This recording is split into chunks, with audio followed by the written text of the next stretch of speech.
Hello, my name is Jeff Holland, and you're watching the first installment of a DVD from drumforwork.com. The drum set is the rhythmic backbone to any musical group.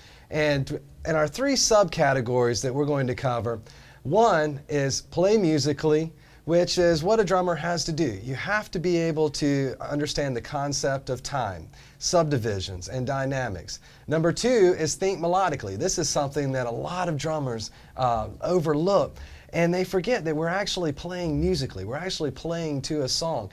So when you think melodically, you're able to create phrases and patterns that you weave together and form basically a musical conversation. The third topic is always entertain. Now, not only from yourself to your audience, but also in the practice room. If you're entertaining yourself, then you're going to practice longer. It's a very important part. Most important connection that we have between our physical body and that of playing the drum set, which is our stick grip. I want you to hold your hand out in front of you, and I want you to place the stick in between your index finger and your thumb, staying as close to that first knuckle as you can, and this is going to become the fulcrum point of the stick. And so you want the stick to be able to move back and forth, but you also want to aim it in line with your arm, leave a little bit hanging out the back of your hand, just not to get in the way of the wrist, and apply the fingerprints. Now this way you also have finger motion, but try to keep the pinky on. If you try to keep the pinky on, the other sticks will follow. The other fingers will follow. And so match grip is the same in both hands. Notice how the stick falls in this groove between my thumb and the palm of the hand. The more meat on the stick, the better the sound, the thicker the sound. One of the most important parts of learning to play the drum set, of course, is knowing what all the instruments are called within the drum set. As a drum set musician, we play many different instruments, beginning with the bass drum. This is the largest and deepest of the instruments in our selection. And the first thing is to make sure that your body is aligned on the pedals and the stool, making sure that your comfort is, you're very comfortable with your legs in a right, natural position. And the other thing is that your seat height is correct. Experiment with the seat height, lower and higher. Pedal technique can vary depending on the playing style that you're using. Notice at this position I have my heel down on the heel plate of the pedal, and the other part of my foot is just resting comfortably. The most important thing is that you want to let the beater pull back out of the bass drum head. Don't bury the beater for that it will raise the pitch and also mute the bass drum sound.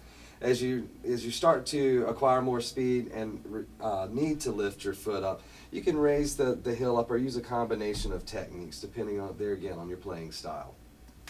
Next is the snare drum. This is probably the most popular drum in our ensemble. I want you to make a triangle in the center of the drum and make sure that the height is comfortable, and just keep your hands low, close to the rim of the drum, and a very level drum usually works the best. So I think about, at this point, the inner part of a cereal bowl. So we're sitting at the center of a cereal bowl, and as we build the drum set around this, we're going to start to rise up the sides of the bowl. So as I add the toms next around the set, then you'll start to see the walls of the cereal bowl build. Next we're going to move to the melodic part of the drum set. We've added the toms around the set. They could be suspended or mounted with legs on the floor. We have tom 1, tom 2, tom 3, and tom 4 are a floor tom. Alright, our bronze cymbal selection. We have the two cymbals that I consider our rhythm cymbals. We have the ride cymbal and the hi-hats. And then for our accent cymbals, we have crashes of various sizes. You can call them by names if you like, thin crash, medium crash, or crash 1, crash 2, crash 3. I've added a secondary ride cymbal that also has rivets in it that adds some sustain. And then we have a dual flange cymbal called a China boy.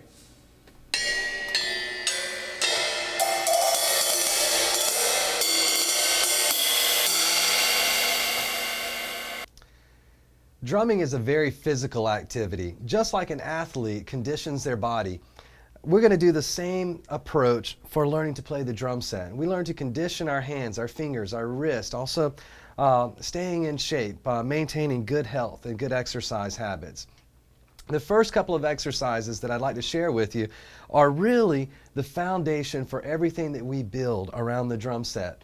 These single stroke and double stroke exercises are something that we spend a lifetime practicing and trying to achieve a more equal sound, smoother, and of course faster. It's always cool to play fast. After you feel comfortable with the matched grip, what I'd like for you to do is approach the pad in a very relaxed manner. Relax your shoulders.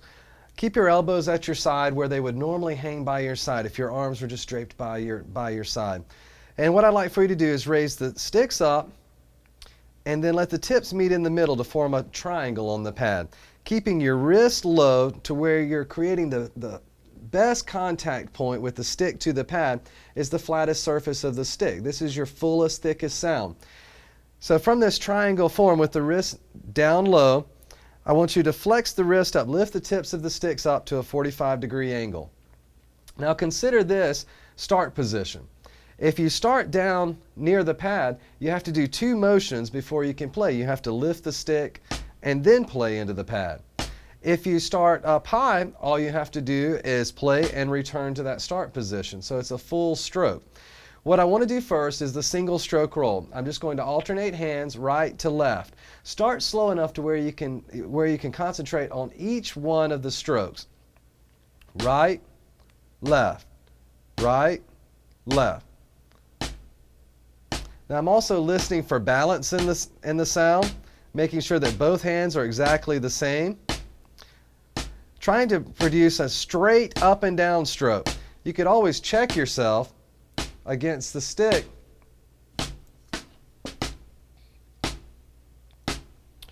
Or if you have a really bad angle, you can try to play right to the side of the stick.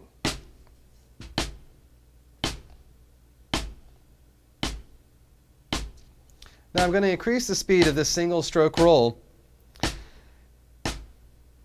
gradually.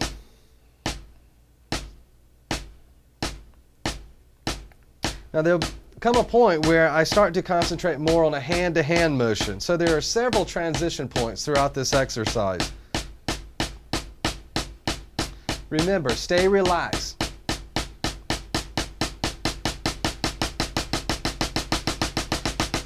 Loosen wrists, a little bit of movement in the fingers, follow the sticks. Keep all your fingers on the sticks.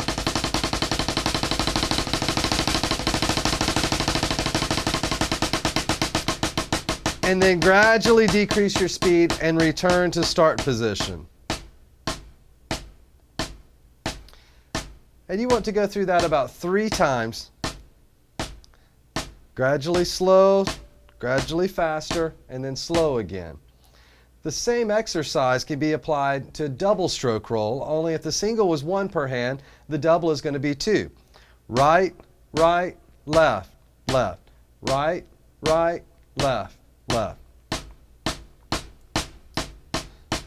Think about a plateau. Gradually faster. Now you're going to hear a transition point where I go from actually stroking each of those 2, right, right, left, left, to I'm going to let the stick start to bounce. Just very relaxed. Now I'm through the transition.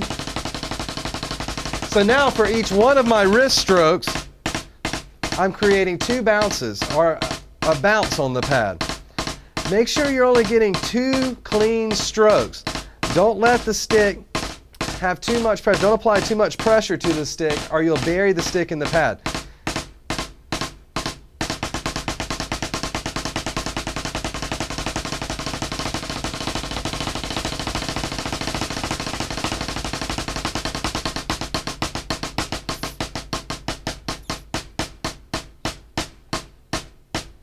Again, strive for balance and evenness of sound.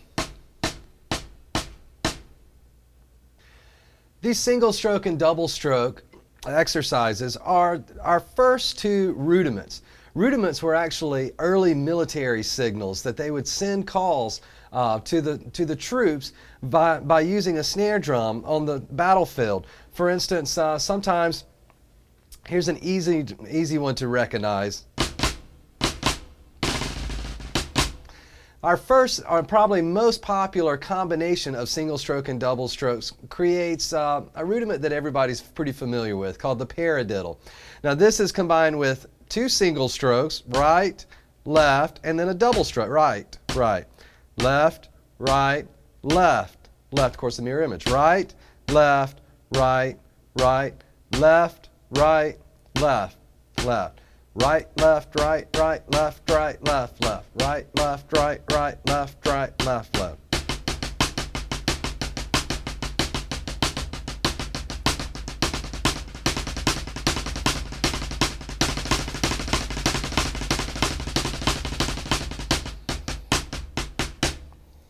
Now, these exercises can be combined in many ways, shapes, or forms. A lot of the times when I'm first getting started, I like to go through a subdivision exercise that we'll learn the subdivisions a little bit later applied to drum set.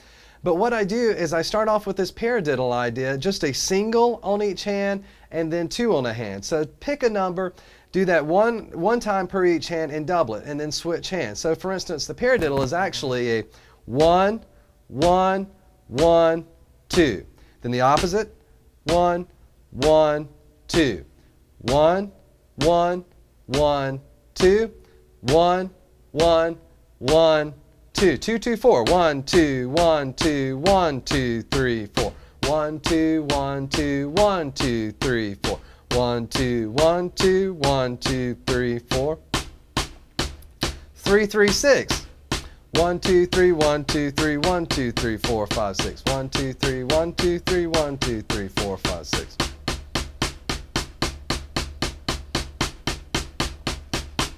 4, 4, 8. 1, 2, 3, 4. 1, 2, 3, 4.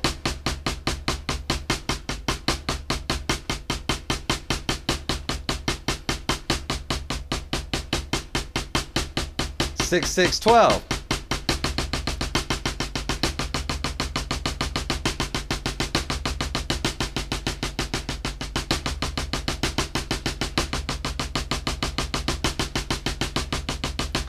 8, 8, 16.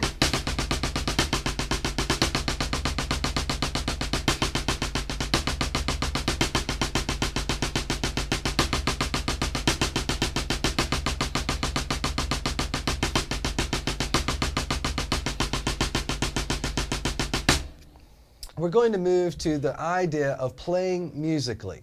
This idea is understanding how the concept of time is set up in music. Timing is everything in our business. And so the idea of time is just equally spaced notes over a length of time. So the first thing is to understand how our counts and how our subdivisions work in playing the drum set.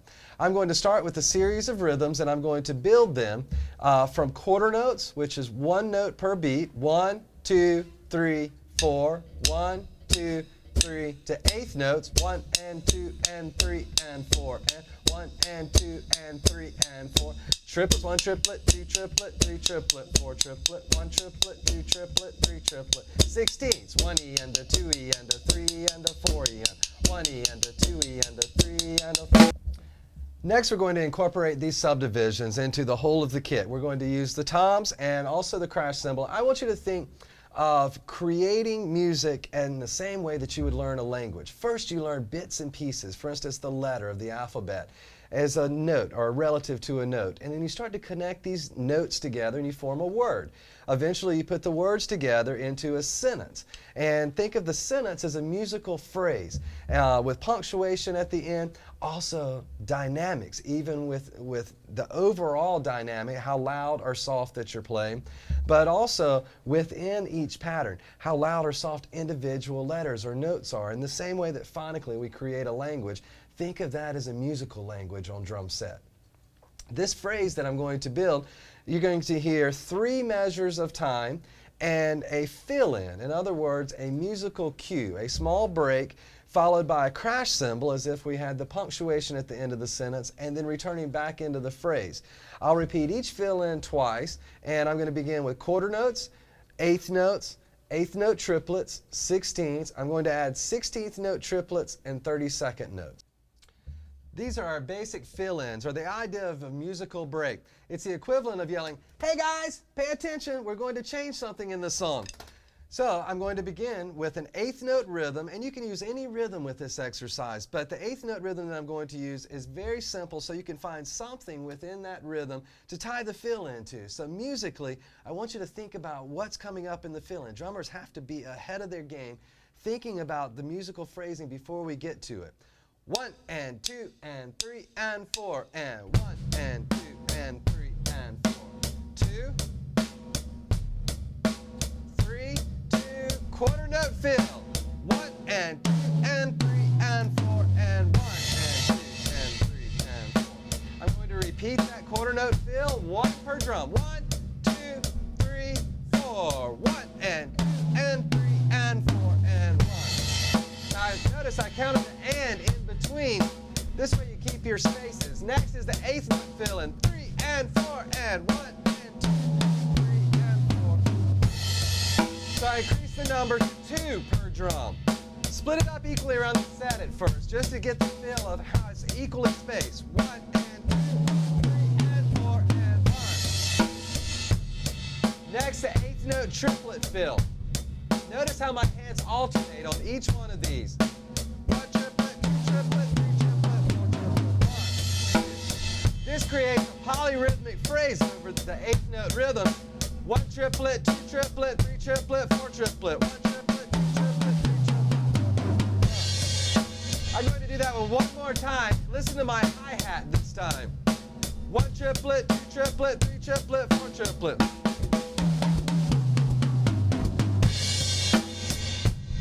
Next, 16th notes, 4 per drum.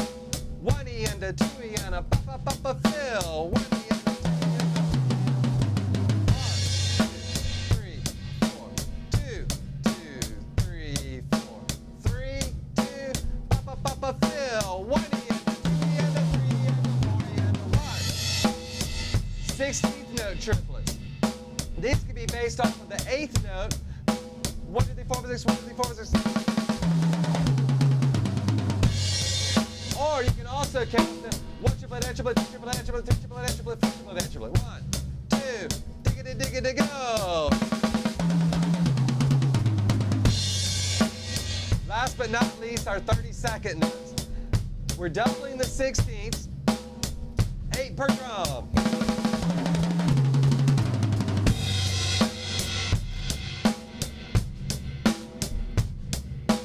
Diggity, diggity, diggity, diggity, diggity, diggity, diggity, diggity, go.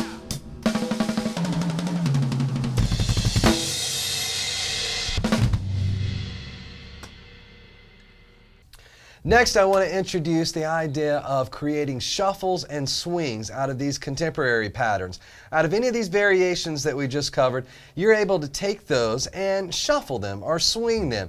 This was an early form of music created from ragtime or second line drumming into ragtime, which eventually developed our modern blues and jazz swing patterns.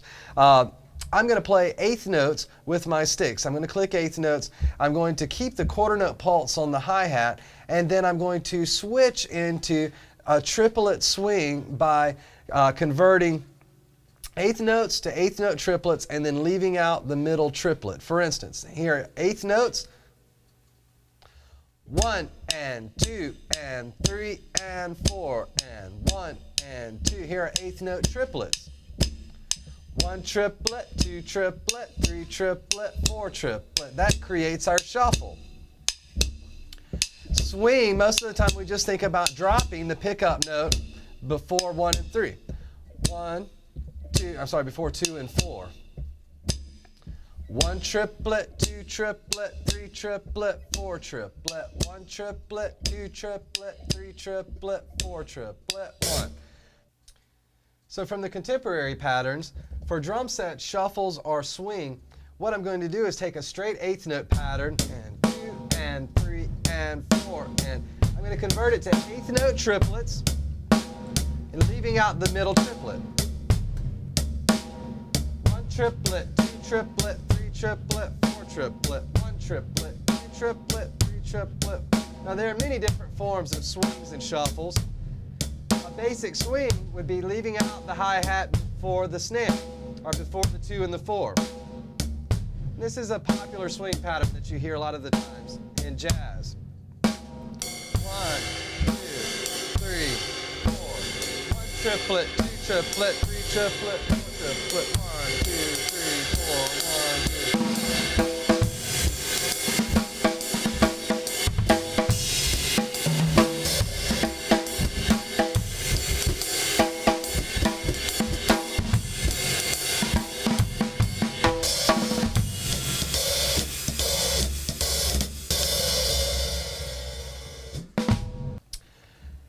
Next, we're going to create variations based on the quarter notes, eighth notes, and 16th notes. What I'm going to do at first is just add an extra bass drum in on the and after 3. So our basic rhythm for bass and snare drum, instead of alternating kick, snare, bass, snare, I'm going to add 1 and 2 and 3 and 4 and 1 and 2 and 3 and first with eighth notes, 3 and 4 and 1 and 2 and 3 and 4 and 1 and 2 and 3 and 4 and next we're going to increase to 16ths, 1E and a 2E and a 3 and a 4E and a 1E and a 2E and a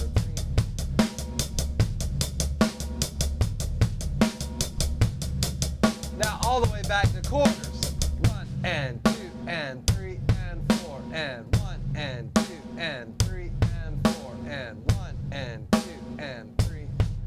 Now I'm going to slide the bass drum back an eighth note to the other side, the and after 2, 2 and 3 and 4, 1 and 2 and 3 and 4 and 1 and 2 and 3 and 4 and again 16th notes, 1E and a 2E and a 3 and a 4E and a 1E and a 2E and a 3 and a 4E and a 1E and a 2, 3 and a 4E and a 1E.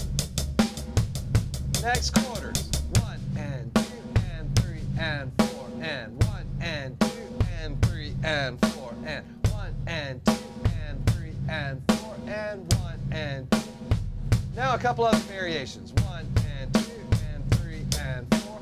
Notice how I'm putting those two bass drum parts together. I'm leading into the snare drum and out. Bass, bass, snare, bass, bass, snare. Bass, bass, snare, bass, bass, snare. 1 and 2 and 3 and 4 and 1 and 2 and 3 and 4. Next, 1 and 2 and 3. By splitting those two bass drums, I create a tension, kind of a push, pull. 1 and 2 and 3 and 4 and 1 and 2 and 3 and 4 and. Now you can take any one of these combinations and create a 2-measure phrase out of it.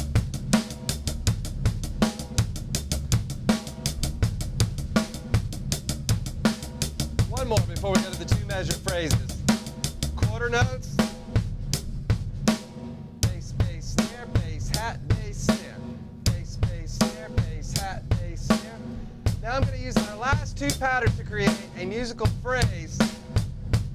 The second pattern. So all I do is I connect those two measures. 1 and 2 and 3 and 4 and 1 and 2 and 3 and 4. And that's how we build the framework of a song. I can flip them.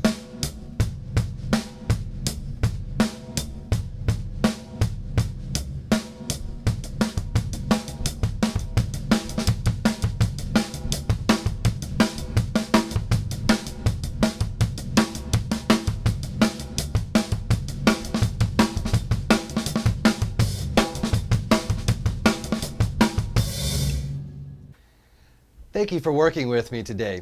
Practice, patience, and you'll achieve your goals. Try to set small goals at first. Just try to achieve things in time. Everything will happen in the order that you put it together. As we go through the week of practice, what I'd like for you to do is try to spend as much time, of course, with the drums and the sticks in your hands as possible. A few closing thoughts. The idea that this instructional DVD is not it's not a textbook form. It's not a complete drum set method or a course. What I try to do is just to inspire a little bit of the idea about how we put the framework of music together. Remember, play musically, think melodically, and always entertain.